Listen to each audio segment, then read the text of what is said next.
Hi, this is Usha. Welcome to Rathod's IAS classes. Today in this lecture, we are going to discuss current affairs of 17th January 2021. In this lecture, we are going to discuss 7 topics which are very much relevant to UPSC. So let's get started with our discussion and let us see the first article. If you see the title, it mainly says that DGCA not for Oracle Airport in Kurnool. So this article mainly talking about one airport, that is Oracle Airport, that is in Kurnool. So this Kurnool, which is located in the state of Andhra Pradesh. So the context mainly says that DGCA gave approval for this Oracle Airport. So in this context, you need to see the location of this Oracle Airport, where it is exactly located, in which state. And next one is some facts regarding this DGCA. Now first let us see the context and also some important details which are highlighted in this article. So context says the Oracle Airport on the outskirts of Kurnool city in Andhra Pradesh. It got approval from the DGCA, that is Directorate General of Civil Aviation, after completion of all mandatory safety inspections and creation of infrastructure. So what happened after the inspection and also the creation of infrastructure, everything has done by DGCA. This Oracle Airport got the approval from this DGCA. So this is the context. And now let us see some facts regarding this DGCA. It is a statutory body. It is an important thing. Okay. So it is a statutory body which formed under Aircraft Amendment Bill 2020. So the important function of this DGCA is to investigate aviation regarding accidents, incidents, etc. Important vision is to endeavor to promote safe and efficient air transportation, mainly through regulatory and proactive safety oversight system. So it will go for the regulation and also proactive safety oversight mechanism, and it will promote the safe and efficient air transportation. So in this regard, I want to give you a small homework. So you have to refer what are the functions of this DGCA. Okay. So this is the gist, and now let us see the next article. Title says Migratory Birds Flock to Punjab Wetland. This article mainly talking about one important wetland, that is Harike Wetland, located in the Punjab state. So first we have to see the why it is in the news, and also some important details as well as some facts regarding this Harike Wetland. And one important thing which highlighted in this article here is Central Flyway. Okay, so we need to know about that. What is that Central Flyway of these migratory birds? So this article will be important regarding environment and ecology, which comes under GS paper 3. If you see the context, it mainly says that winter migratory water birds using the Central Asian Flyway, they started making a beeline to Punjab Harike Wetland. So this article mainly saying that now the migratory birds, they started moving from the Central Asia and they reached Punjab Harike Wetland. So they used mainly Central Asian Flyway to reach Punjab. If you see the birds which reached the Punjab Harike Wetland, they include Eurasian goose, grey lag goose, bar-headed goose, gadwall and northern shorebill.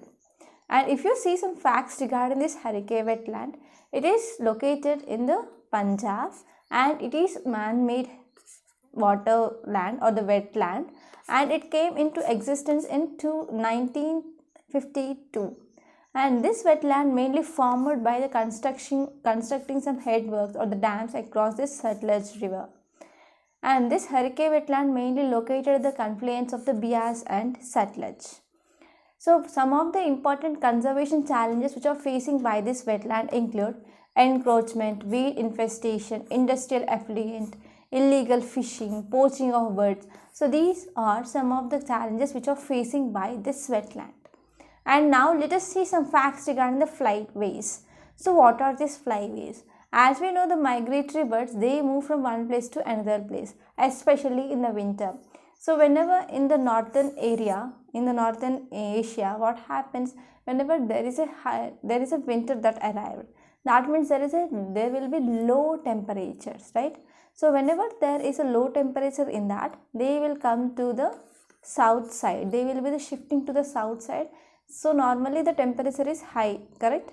So in the winter season they will move from the north to the south. But whenever they are migrating from the north to the south in the winter, they will travel in a certain set routes. So those routes are called flyways. So in these flyways, they can stop to rest, they can stop to refuel along the way. Okay, and as of now, there are famous 8 flyways. The first one is America's flyway, second one is African Eurasian flyway, third one is Central Asian flyway, and fourth one is East Asian Australian flyway. So America's flyway can be divided into 3 types, that is North American, Caribbean and South American. And African Eurasian flyway can also divide into 3 flyways, Mediterranean, East, Middle East, African. So if you see this diagram, you can see these major 8 migratory bird flyways. So the first one is Pacific America's flyway is here, next one is Central American, and third one is Atlantic one here. And here yellow color line mainly shows the East Atlantic, and red color is Black Sea Mediterranean, and here violet color mainly represents the East Asia, East African flyway, and here orange one is the Central Asian. So in this Central Asian flyway, now the migratory birds reached this Punjab hurricane wetland. Okay, so please see this diagram once. And now let us see the next article. Title says solid shock. So this article mainly talking about some facts regarding this electric eels. Okay, you have to know about this. Just for general knowledge, I added this article. So context says that recently one study published in Ecology and Evolution mainly says that some species of electric eels, they go out night mainly to hunt in packs. But earlier we know that eels, they used to go single to catch their prey, and this study mainly says that they will go in packs, that is in the groups. So these electric eels, they are known to attack prey with shocks of about 860 volts. So this 860 volts, it is enough mainly to kill a person as well. So that is the power of this electric eel. Now let us see the next article. Title says glucose addiction can foment tumors. So this article mainly talking about the link between the glucose, and next one is breast cancer, and also 2 important genes. 2 important genes mainly seen in the breast cancer, how they are using this glucose.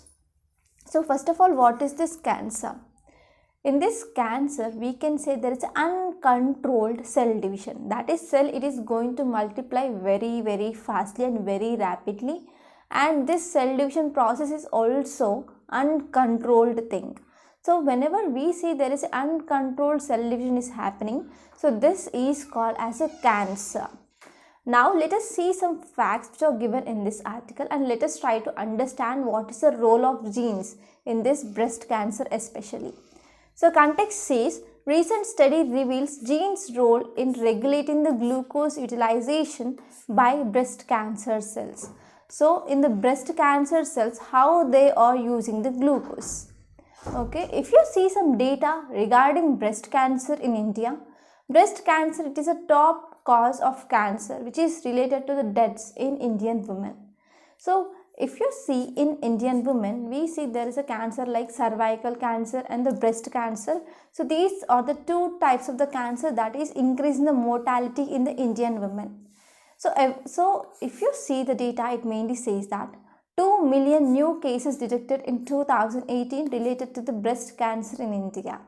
So this recent study mainly says cancer metabolism have often noted that tumor cells are addicted to glucose.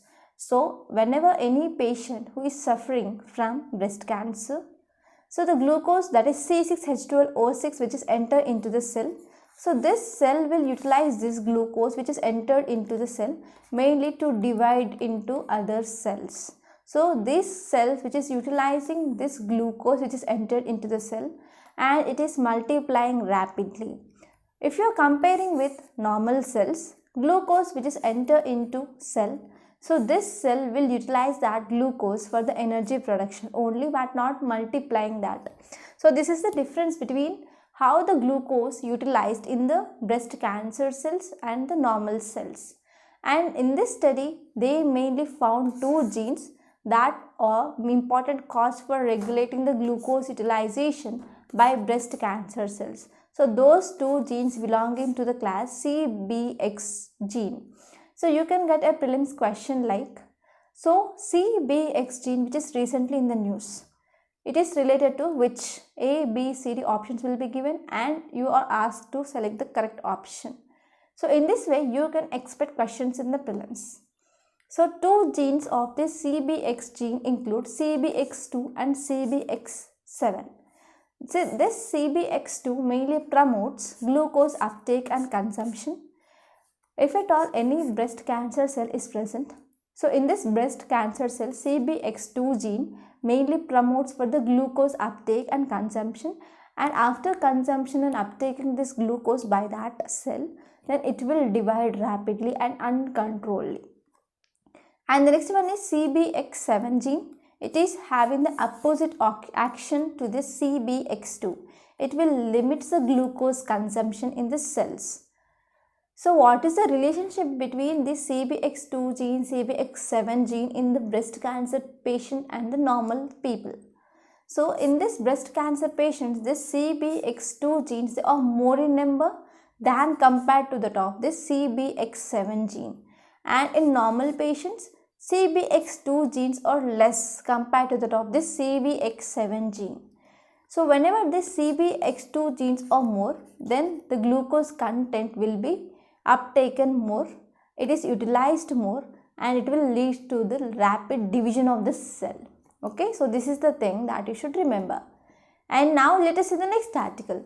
Title says Gujarat Rivers remain highly polluted. So this article mainly says one report released. So according to that report, Gujarat Rivers, they are very highly polluted. This article will be important regarding environment and ecology, which comes under GS paper 3. Now first let us see the context, some important details highlighted in this article, and also some basic facts, that is chemical oxygen demand, that is given in this article. Context says that unchecked flow of untreated industrial effluents into the rivers in Gujarat that led to increased pollution in the river Sabarmati, river Mahisagar, river Narmada, river Vishwamitri, river Bhadar. So please open your atlas and find where are these rivers which are present in the state of Gujarat. So this is the homework for you people, don't forget this. If you see some details, this article mainly says that Gujarat ranks 4 out of top 5 states with highly polluted rivers. That means Gujarat mainly standing on position 4 out of this most polluted rivers, that is the states with highly polluted rivers in India. In Gujarat, there are about 20 rivers in critically polluted category also. If you are talking about this report which is given by Ministry of Environment and Forest. And the next important thing which highlighted in this article is, if you see, whenever we are releasing any waste into the rivers, we should measure this COD. So this COD should be less than 250 mg per liter. So whenever we are seeing this COD which is less than 250 mg per liter, then only we should release this effluent into the rivers. But in the context of the Gujarat, these rivers, most polluted rivers, they are having more than 700 or 700 to 1000 mg per liter of this COD in this industrial effluent. It is one of the major reasons for the increase in the pollution of the rivers in the state of Gujarat. If you see about this COD, it is a measure of water and the wastewater quality.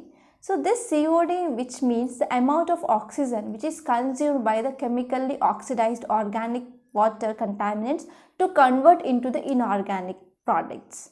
So this is called as COD. And now let us see the next article. Title says fruit flies evolve in response to environment. This article mainly talking about Drosophila. It is one of the fruit flies. So this article mainly talking about how male flies are adapted to the changing environment. So now let us see the context and also some important details which are highlighted in this article. And this article will be important regarding science and technology, which comes under GS paper 3. Now let us see the context. Here a recent study mainly says that fruit flies bred in the lab may actually evolve to modulate their reproductive traits, mainly based on the extent of competitiveness of their competing males. So if you see in any species, like there are many different species, here males mainly compete for the attention of females to mate with them. And especially this happens when the female species mainly mates with many male flies. For example, this study mainly seen in the Drosophila. It is a one fruit fly. So this study mainly says that here male will adapt to the changes of environment, and it is mainly based on the extent of the competitiveness of their competing males as well.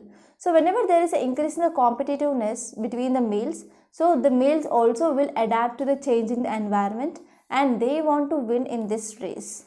So this competitiveness that extended to the post-copulatory domain, that means not only for mating with the females but also after mating for the fertilization also. So the male sperms that are present inside the body of the female, they will compete with each other to fertilize with the egg of female.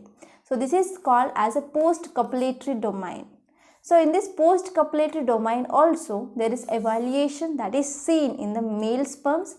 It is called as post-copulatory sexual selection. And the next one is, this study also highlighted over several generations, males they are actually evolving to modulate their reproductive investment. Mainly whenever there is increase in the competition of males to mate with the female, then based on this number and the quality of competition, mainly males will also go for the adaptation to the environment. They will go for the changing the expression of their reproductive trait, mainly depend on the environment. So how it is based on environment. So whenever there is a climate change, there is increase in the temperature of the world. So we are seeing there is global warming. So because of global warming, we see there is increase in the temperature. So because of increase in temperature, what happened? The behavior of the insects also changed. How the behavior is changed? Because whenever there is increase in the temperature, what happened? There is decrease in humidity. So because of decrease in the humidity in the atmosphere, then the reproductive behavior of the insects will be changed. Okay. So this is the thing, it is explained in this article. So I also written here, environment changes are happening. When there is increase in temperature, decrease in moisture, it will affect the reproduction. So whenever there is affecting the reproduction, they cannot multiply. And in this context, we can also think about role of insects in pollination. So whenever we are going for plantations, so whenever the plants they came up into the flowering season, whenever there is no insects in that area, when there is no insect, what happened? There is no pollination. So without pollination, the output will be zero. So in this way, insects plays a very, very important role which helps in the fertilization. Okay. So this is the thing that you should remember. And now let us see the next article. Title says vaccine dilemma, to take or not to take Covaxin. If you see the background of this article, we discussed number of times. Recently, DGCA mainly gave approval for 2 Indian vaccine candidates. First one is Covaxin, next one is Covishield. Covishield from Serum Institute of India, Covaxin is from Bharat Biotech. If you see the data regarding this Covishield, we have some efficacy data regarding the phase 3 trials which are done outside our country. Regarding Covaxin, we do not have proper efficacy data. Recently, in yesterday's lecture, we studied that our government started vaccination drive of this COVID-19. So in this vaccination drive, there is no option which is given for the people who are taking this vaccine. Not only in India but also in the UK, they are going for the other vaccines like Pfizer, Moderna, but there is no choice which is given to the people to choose which vaccine to be taken. So this article mainly says that we are facing vaccine dilemma, whether to take this co-vaccine or not, because there is lack of information on efficacy, safety, etc. Now let us see this article in great detail. Context says that vaccination drive that started on January 16th.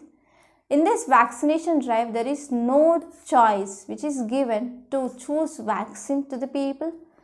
As of now, we have two vaccine candidates, that is Covishield and Covaxin. Covishield from the Serum Institute of India and Covaxin from Bharat Biotech.